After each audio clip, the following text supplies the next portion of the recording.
Parte 1. A lógica simples, que todos entendem. Esqueça os gráficos complicados e o jargão indecifrável. No final das contas, a economia é a coisa mais simples do mundo. É a contabilidade do que acontece e de quem deve a quem. É o registro de todas as trocas que fazemos, desde o pão que compramos na padaria até o minério de ferro que o Brasil vende para a China. Tudo é uma troca. E toda troca gera uma dívida ou um crédito. A base fundamental de uma economia saudável é a troca justa. Quando você trabalha um mês inteiro, espera receber um salário justo pelo seu esforço. Quando um país vende sua produção, espera receber um valor justo por ela. O instrumento que garante essa troca justa entre países é o câmbio. Ele é o preço da nossa moeda em relação a outras. Se o câmbio não é justo, uma das partes está sendo lesada. Pense no câmbio como a balança da feira. Se a balança estiver desregulada, alguém vai levar menos do que pagou. É exatamente isso que acontece com o país quando seu câmbio não é neutro. Se o câmbio não é gerenciado para ser justo, ele se torna uma ferramenta para que uma parte da sociedade canibalize a outra. É o estilo rouba-montinho em escala nacional. É isso que acontece quando a gestão econômica de um país deixa o câmbio solto, permitindo que especuladores manipulem o preço da nossa moeda para lucrar, vendendo nosso trabalho e nossa produção a preço de banana. E quando sobe os juros a níveis absurdos para compensar o câmbio solto, o governo oferece juros altíssimos, que na prática remuneram quem já tem muito dinheiro e sufocam quem precisa de crédito para produzir e consumir. Essa é a fraude contábil e de gestão. O lucro vai para o amigo que mudou a regra, o capital offshore, e o prejuízo fica com você, o povo brasileiro. Entender isso é o primeiro passo para cobrar uma gestão correta, que trabalhe para o cliente certo, o povo brasileiro. Parte 2. A lógica técnica. Todo país soberano do mundo opera com base no mesmo sistema fundamental, o tripé macroeconômico. Este sistema é composto por 3 ferramentas: política cambial, política monetária e política fiscal. As ferramentas são as mesmas para todos, seja para a China, a Suíça, os Estados Unidos ou o Brasil. A prosperidade de uma nação não vem de um sistema secreto, mas da competência aplicada na operação dessas 3 ferramentas. O princípio central.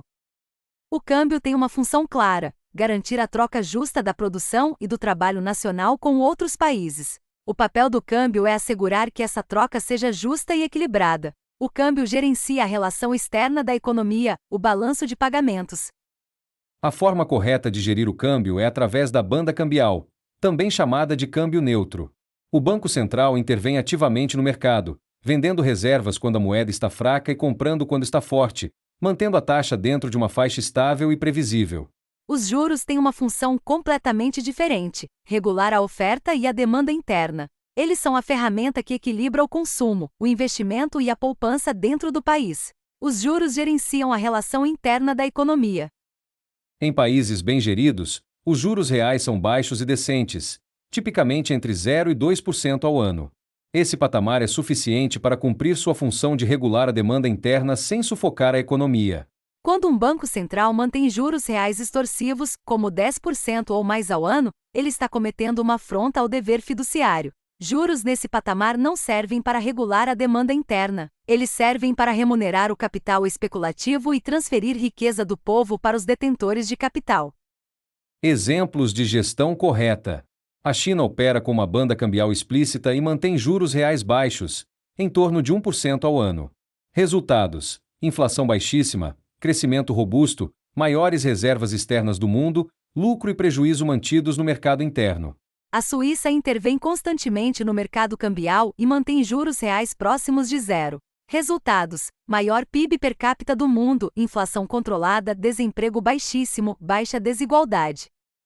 Ambos separam as funções corretamente: gestão ativa do câmbio, juros baixos e decentes, intervenções no mercado cambial quando necessário, foco na estabilidade interna. O caso brasileiro. O Brasil opera o tripé de forma inversa. O câmbio é deixado à mercê da especulação, gerando alta volatilidade. O Brasil mantém os juros reais mais altos do mundo, tipicamente entre 8% e 12% ao ano. Esses juros não são usados para regular a demanda interna, são usados para segurar o câmbio e atrair capital especulativo externo. Resultado: inversão da lógica. Os juros, ferramenta do mercado interno, estão fazendo o trabalho do câmbio, ferramenta do mercado externo. Isso gera um ciclo vicioso de instabilidade cambial, juros altos, custo financeiro elevado, inflação e mais instabilidade.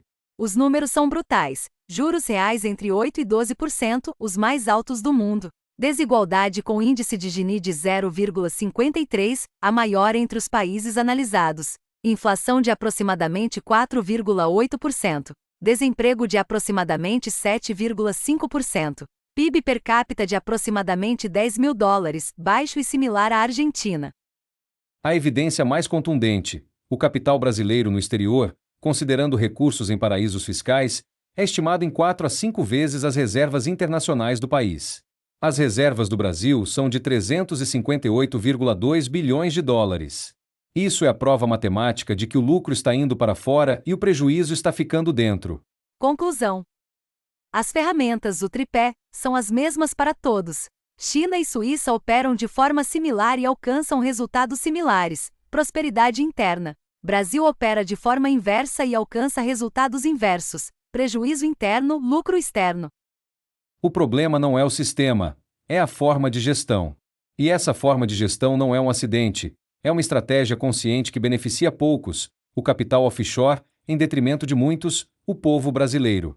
Um banco central é um gestor fiduciário da riqueza do povo. Ele tem um cliente, o povo brasileiro. Ele tem uma obrigação: gerir a moeda de forma a proteger e enriquecer seu cliente. Se sua gestão prejudica o cliente e beneficia terceiros como o capital offshore, ele está violando seu dever fiduciário. Esta não é uma questão política de direita versus esquerda.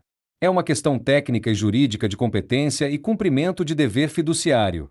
A solução é simples: operar o tripé da forma correta. Câmbio neutro para garantir troca justa. Juros decentes para fomentar o mercado interno.